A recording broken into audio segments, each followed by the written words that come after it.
पप्पा, हा बेटा.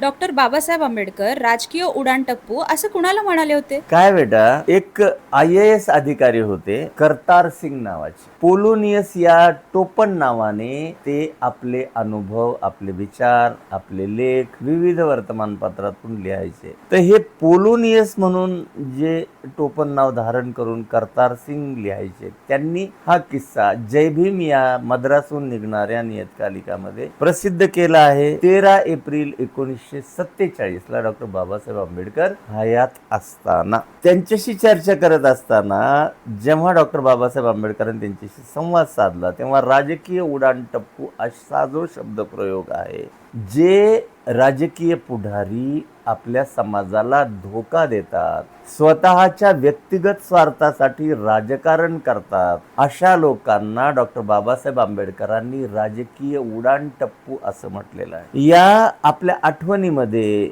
हे जे करतार सिंग आहेत ते लिहितात बेटा, की डॉक्टर बाबासाहेब आंबेडकर म्हणतात की हे उडाणटप्पू लोक जर आज नसते तर आपला लढा आपण केव्हाच जिंकलो असतो.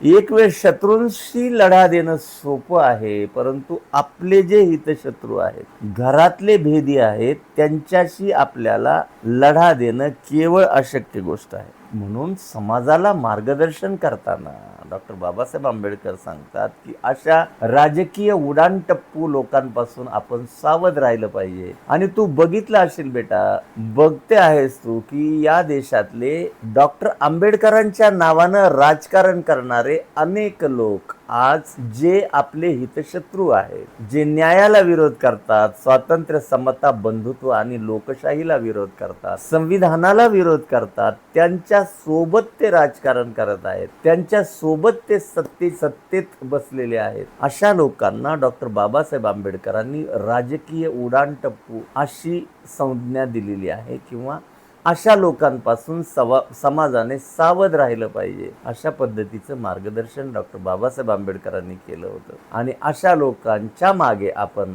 स्वार्थापायी न जाता डॉक्टर बाबासाहेब आंबेडकरांच्या विचारांशी एकनिष्ठ राहण्याचा संकल्प केला पाहिजे. हा विचार आज घेण्याची गरज आहे. अशा पद्धतीनं त्यांनी राजकीय उडाणटप्पू कुणाला म्हटलं होतं हे लक्षात आलं बेटा तुझ्या?